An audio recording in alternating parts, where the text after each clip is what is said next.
Do you hate the thought of working past 55 or 60? Do you hate not being able to live the life you deserve today? Do you hate not knowing what your financial future looks like? It's time to stop doing what you hate.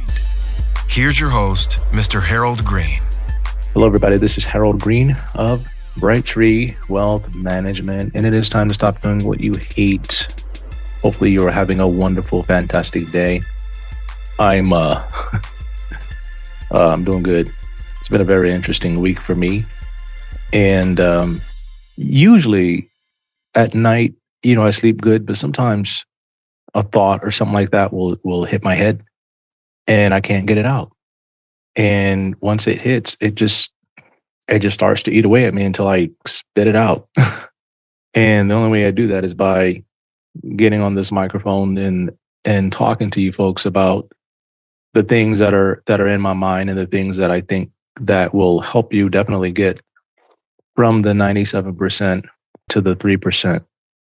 And that's our mission, to help get you from the 97% to the 3. And again, what that is 97% of people in our country, when they retire, they will not have enough to live on that will last them their entire lives. Only 3% are going to be successful in retirement. It's not even 80-20.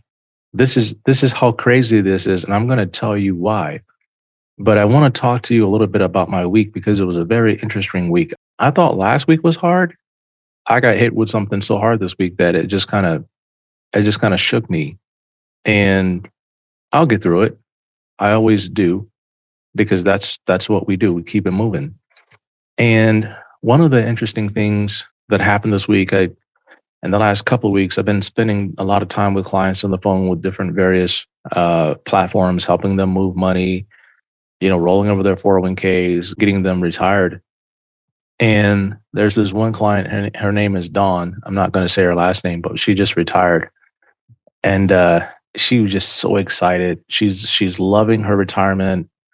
I think she's 55, maybe 56. We're helping people retire a lot earlier than they normally would, because of the strategies. And, she's just kind of been telling everybody about me and the things that I've been able to do for her. And I'm just very humbled. And one of the things I've had to deal with over the last couple of weeks is, understanding humility and how to walk in it, and how not to let success blind me and become prideful, become boastful, become arrogant, starting to look down on people, like not doing that kind of stuff, but just constantly showing people love and showing them patience and showing them kindness and showing them faithfulness, because the Bible says a faithful man who can find. And a lot of times people, they become successful, but then success just gets to them and they suffer from success, and they don't know how to handle it. And what the Lord told me was there's always something next. There's always a next. Once you think you get to the top of the mountain, that's not it. The mountain never ends, if you can think of it that way. It's a constant climb. And because you have to constantly get better and get better and get better until the day you die. So I'm extremely grateful for all the success that we've had and the success that we'll continue to have. But I can't take a lot of credit for it other than I'm doing what I'm supposed to do. And I believe that God is helping me with it. And I've had to humble myself because I'm now starting to have to deal with the system, the financial system, in a more tactical way, something that I never thought I would have to deal with. And today I want to get into the show, and the title is Financial System Design Flaws. And this is a big one. And I want to try to help as many people as I can. And so if this message helps you, I want you to share the show with as many people as you can, whether they become a client or not. That's, today, to me, that's irrelevant, because our financial system does have design flaws. And my question is, are these flaws by design? Is the financial system rigged on purpose? Or is it just set up in such a way that you have to understand how to navigate it? And many people have plans that are designed to fail. And this is the thing that came to my mind. This creates constant chaos, which others benefit from. And that's how the rich get richer. Such limitations in 401k plans are designed to protect employers and platforms from lawsuits. And I'm going to get into that.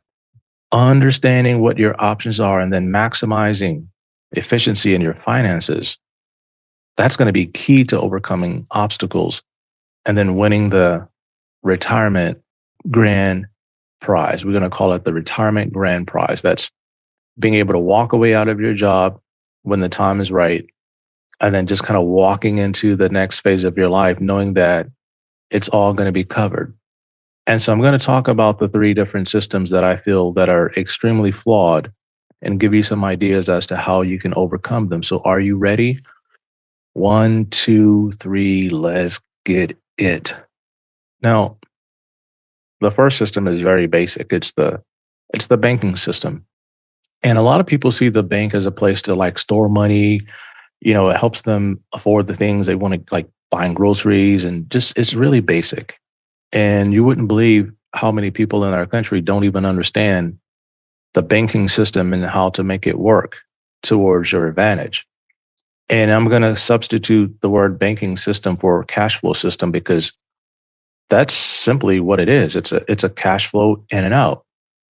And a client came on board the other day and she had to go get a large sum of money that was sitting in her bank account and transfer that into her new Schwab account. Decent sized sum of money. And the bank told her, you got to put in a request to get the money and you can't have it all today. She said, what? That's my money. And I began to explain to her that there's something called the overnight federal funds rate. And banks are only required to keep a certain percentage of your cash in reserves. They call it tier 1 cash reserves. Okay. What do they do with the rest of the money? They put it to work, right? You give it to them, they put it to work. You think it's sitting there safe and secure, it's being lent out. And that's how the banks make their money, is by lending your money, charging interest on it. And then they give you a small percentage of that. Thank you very much. And then they just become mega rich. Why? Because that's the system and how it's set up. Interest rates, right? We have a monetary system in which the Federal Reserve decides what kind of rates to charge based on, I would say, the fiscal policy that's set by the government. And that's a very complicated situation. I'm not going to talk too much about it, but interest rates can be horrible for young people that are starting out. What about the credit system? Credit scores, that's another system. And I understand the credit system extremely well because I've been a beneficiary of the credit system and a victim at the same time. And well, not at the same time, but in different times. I've had bad credit where, the grocery store wouldn't lend me an apple. That's just how bad my credit was. And I had to learn how to play the credit game. And it's a simple game to play, it just requires discipline. And the only way you're going to ever be able to beat the banking system in the United States of America or anywhere in the world is you're going to have to learn how to recapture the interest that you pay to outside entities and other sources, and then turn that into wealth by learning how to become your own banker. Yes, that is a concept. Bank on yourself, becoming your own banker. I'm very familiar with that system because I set it up in Hawaii. And for a long time, that's exactly what I did, as I helped people figure out how to recapture the interest that they were paying to outside institutions and pay themselves back. It takes like 5 years to get it fully funded to the point where you can do the basic thing that most people do, and that's buy a car. I was teaching people how to finance their own cars, pay themselves back with interest instead of paying it to the bank. And that's very interesting because cars depreciate so fast, it's worth half of what the value is when you drive it off the lot. So if you're going to pay cash for it, that's cool. But then you have to pay yourself back because in 5 years, you have that money back into your life insurance policy. And then you can go trade that car in and then get another brand new car every 5 years. Now, that might sound foolish to some people, but when you look at the money that you're throwing away in other areas and you look at recapturing this over a long period of time, it's going to make perfect sense. And there's 3 things that I tell people when we're setting up these kinds of systems. And we'll get into it in a second. But number 1, it requires discipline and patience to set the system up. Like you got to start somewhere. And number two, you got to understand the reason for it is the fact that the fact that you don't plan on dying poor. And we're talking about life insurance, and so a lot of people have a lot of bad misconceptions about life insurance.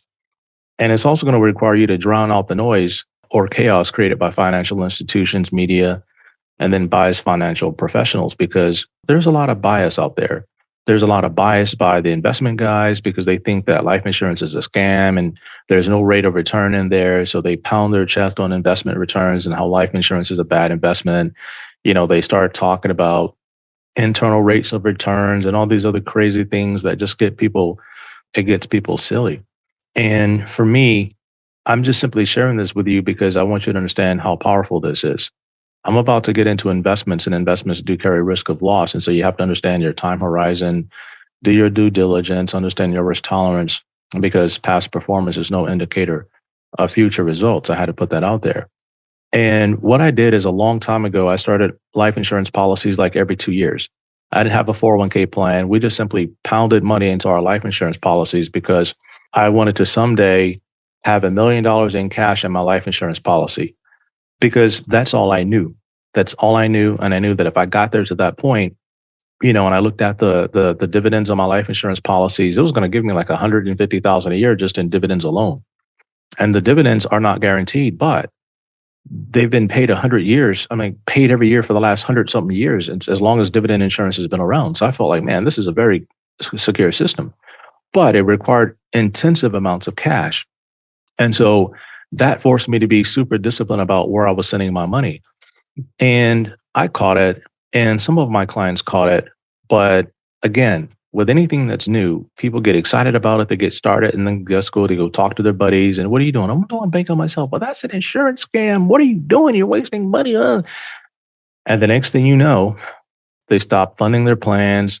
The money that we created in cash flow, they started wasting it on other stuff and not putting the money into their plans. And by the time the premiums came around, they didn't have the money to pay the premiums. And a lot of people got mad at me about that. They're like, why did you set this thing up? And I can't afford to pay this anymore. It's like, what did you do? You blew up your plan. Why did you blow up your plan? Because that's what people do. They blow their plans up. And they were listening to other people and stuff like that. So I said, you know what I'm going to do? I told my wife, I said, I'm tired of hearing about this thing like the insurance is a scam and the stock market is doing good. And what was happening was we were in a time where the market had crashed and everybody wanted to start this stuff up. They wanted a safe place for their money. But as soon as the stock market recovered, everybody wanted to go right back into the stock market, like back and forth and back and forth and back and forth. And they were like, well, you don't have an investment license. You don't know how investments work. I said, I do know how investments work. It's just that I thought that I could control my own destiny a lot better than giving my money to some company and then waiting on them to generate profits and so on and so forth so that the stock goes up. I felt I could do a much better job with my own money than they would. But then I learned something. When I got my investment license and I built this firm, I learned that I could go in and out of my life insurance policy and the stock market at the same time, in and out. So I built this system inside of our firm called Rapid Retire. And what I do with that is I take the cash value from my life insurance policy and I dump it in the stock market. I grow that money and then I pay my premiums and stuff like that. That's part of our system. And we've started doing that for every single one of our clients because what's happened is we've had such humongous success in the stock market that it's going to create big estate planning issues for these clients. And one of the reasons why you have to have life insurance if you're going to be worth millions upon millions of dollars is to help with the estate tax that your kids are going to have to pay. And that's a whole nother conversation we can have later. But that was important to me. And as I started growing the investment firm, there's some things I learned about the investment system. It also has its flaws as a whole because I'm going to be very careful how I talk to you about this because I don't want you to act on anything that I say in these shows. It's just for informational purposes only to help you get a better understanding of what it is that you're doing and how to come up with ideas to overcome these design flaws. And the first thing I see with people is they have market assumptions, right? A lot of people look at the stock market as a whole. I don't care where it is that I go. As soon as people ask me this crazy question, like, what do you do for a living? Sometimes I want to tell them I sell drugs or just whatever. How can you drive the car you drive? What do you do? What do you do? What do you do? People ask me, what do you do? And sometimes I'll say, yeah, I'm semi-retired. I used to be a professional baseball player. I'm just kidding. But, it's something that it just gets them off my back. But as soon as I say investments, oh my God, what do you think about the stock market? Where do you think the market is going to go? And I tell them straight up, I said, look, the way to be successful with stocks is not to try to read and play around with the stock market. There's a lot of things you have to understand. You have to understand trends and different things like that. And I said, we concentrate our strategy to the point where we're looking for things that get beaten up for no good reason. The theme is intact. The fundamentals are intact. It's just people just get stupid and start selling stuff because they're scared. I take that word stupid back. I would just say they get emotional and they start selling stuff because they're scared. They start hearing stuff, right? And I hate the question how the market is doing because it's not the market as a whole. Like, tech can be up today and then industrials are down and oil and gas or energy or utilities. Like it's all over the place. And so you have to be a stock picker. And then for us, we're not only stock pickers, but then we pick options on the stocks that we think are going to explode. The coiled spring concept is what we use, the coiled spring theory. We also do something called scoop and score. And I've talked about that. So people get that very twisted. Okay. And then number two, I see this thing about risk tolerance. And risk tolerance is so misunderstood. It is so badly misunderstood. And when it comes to investments, there's this whole bureaucracy and layers of rules and different things like that. But here's where I don't see it applied. Okay. If you are, say, 60 years old and your only investment is real estate, there's nobody who's going to come and tell you that, that's too risky. You need to diversify, right? You can put all your wealth in real estate, all of it. And in bad times, values are deflated. You can't collect rent due to COVID or whatever. Frick, you can go bankrupt like that. But there's nobody out there saying, hey, your risk tolerance for real estate is too high. You need to diversify into other things. No, you only find that in the investment world because they hold us investment advisors to a much higher standard. And I have to invest my client's portfolio according to a made up risk tolerance that is purely emotional. There's nothing other than emotion in this risk tolerance number. Why do I see that? Because at times a client can say, hey, man, put your foot on the gas. Let's go. Let's go. Market, it's crushed. Let's just buy everything you can get your hands on that looks like it's going to explode. And then they could come back a month later and say, yeah, we made a bunch of money. Take it off the table. I'm conservative now. And so it's purely emotional. So what I tell clients is you have to have a risk tolerance to satisfy compliance purposes. That is correct. But you also have to have a strategy that you are trading in and investing in. Because too many people have these myths. Harold, I'm too old to invest. I should have started investing a long time ago. It's too late for me. Harold, I just want you to put me on safe mode and let's just stay on safe mode. Like, what is that? Some people can afford to be on safe mode, but a lot of people can't. I was talking to this one lady and we were just talking about retirement and stuff. And she said, Harold, isn't my portfolio too risky? And I said, well, maybe, but what are the alternatives? What if we don't take this risk right now? What are you willing to do instead of taking this risk? You're going to retire soon. I understand that. But do you have enough for retirement? The answer is no. So are you willing to work 3 or 4 more years to save more money? The answer is no. And I said, well, we're in a period of time in the market where we can take this kind of risk for you, based on your risk tolerance, because you said you're aggressive. If you want to change it, it means you have to keep working. And if you want to keep working, we have to keep it here. Now, it doesn't mean that if the market crashes or anything like that, we can't make adjustments. It doesn't mean you have to stay like that. You can make changes. And the third thing I get into with people is something called portfolio failure. Now, a lot of times they say you only allow, or you should only take 4% out of your portfolio, your overall portfolio, when you retire. And that's assuming you leave all the money in one bucket and then put that bucket on safe mode. But again, that's not understanding. You're going to live if you retire at 56 and you're in good health, you're going to live another 40, maybe 45 years, right? You can go to 90 if you're in good health, right?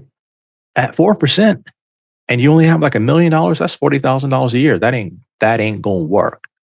And so part of your portfolio has to be short-term, intermediate, long-term, and you have to have active money management. You can't be doing this buy and hold stuff. This is very important.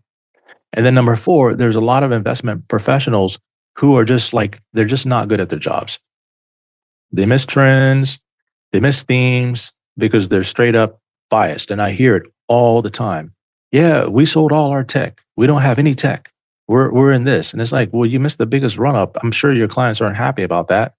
But, they're well reputable firms and they just have their biases, right? And if you're rolling with somebody like that, it's not going to be good for you long term. And so there are flaws in the investment system design, but you have to figure out how to make that stuff work towards your benefit. But then there's the retirement system. Again, 97% of the people in the United States are not going to retire with everything they need. I hate to keep beating on that, but it's true. Why? Because there's limits in the 401k plans. There's limits in the 401k platforms. There's restrictions in the employer retirement plans. There's bad retirement assumptions like investing too much in the wrong places. There's Roth conversions at the wrong time. And then there's these single strategy financial instrument systems where like I was into like bank on yourself and that's all I wanted to do until I learned something better and how to control my own destiny by being more diligent with my finances. And so one of the things we've come up against in the machine is this. Some employers restrict their employees from having their 401ks managed professionally by an outside advisor. That is insane. It all says, oh, this is to protect the plan participant. This is to protect the plan participant. We don't want investment advisors like stealing their money, which is not possible. What they're protecting themselves against are lawsuits. And this is what I was told. Okay. As the plan participant, you have the right to seek professional advice. It's up to you how you pay for it, whether you pay it out of your pocket, because you can't take it out of your plan. It's not allowed. And the advisor, in some cases, can't control your stock trading in there because they're not allowed to do that. It's restricted. So either you have to work with someone and they tell you what to buy and you do it when they tell you to do it, or you just simply buy the stuff that the plans have. And it can be stuff that's so limited and not generating the returns that you need. It's just insane. And so I tell clients, you can either go back to your employer and say, hey, why do you guys have these restrictions in there? And then we have restrictions on the trading platforms. If it's a certain type of retirement plan, they restrict certain kinds of things in there because what I was told was, hey, not only can the participant sue the employer, but they can come sue us and they can sue you too. So they're going to go after everybody they can. And the ones with the biggest pockets are going to get hit the worst. And so we might as well just restrict it and not even have that because they just know how bad things can get when people get a wild hair and they feel they've been wrong. So to protect themselves from the masses, they limit the good people that won't ever do anything like that, but you don't know who's who. So they have to protect themselves. And so what I talk to clients about is if you have either a PCRA with Schwab or a brokerage link account where they'll let you buy, 4,000 or 5,000 mutual funds, that's great. In some cases, what we do is we can tell you what to buy, and then we charge you a small fee for telling you what to buy. And then we have your 401k linked to our eMoney platform so that we can monitor your performance through eMoney. We don't have to log into your 401k. We can just see it because that data feeds right into the eMoney platform. Some clients who have the brokerage link, what we have to do is we set up quarterly meetings with them and we have them go through Zoom with us and they log into their accounts because we're not allowed to have the passwords. And then I walk them through the trading on those platforms and we build individual investment strategies for them using options and things like that. And then we print that information out. We hang on to it. I review it, have it on my desk. I know what positions are in their 401ks because I'm using those same positions in my retirement planning strategy in my Rapid Retire on my regular trading platform for my clients. So we can always monitor things, but it requires you to be skillful and to be diligent. And so again, there's design flaws in the banking system. There's design flaws in the investment system. There's design flaws in the retirement system, and you have to understand what these things are, where the pitfalls are, and how to overcome those. And so if you want to see if we can help you with this, call Beverly at the office. She'll talk to you. She'll send you some information to get familiar with, and then she'll walk you through the process of getting your information uploaded in our system so that I can then do a mock financial plan for you and a video explaining to you what your options are and what it is that you can do to improve your situation and your odds of getting out of the 97 and to the 3. So thank you very much for tuning in today. Again, if the show has helped you, please pass it on. And until next time, everybody, 1, 2, 3, let's get it. This is thepodcastfactory.com.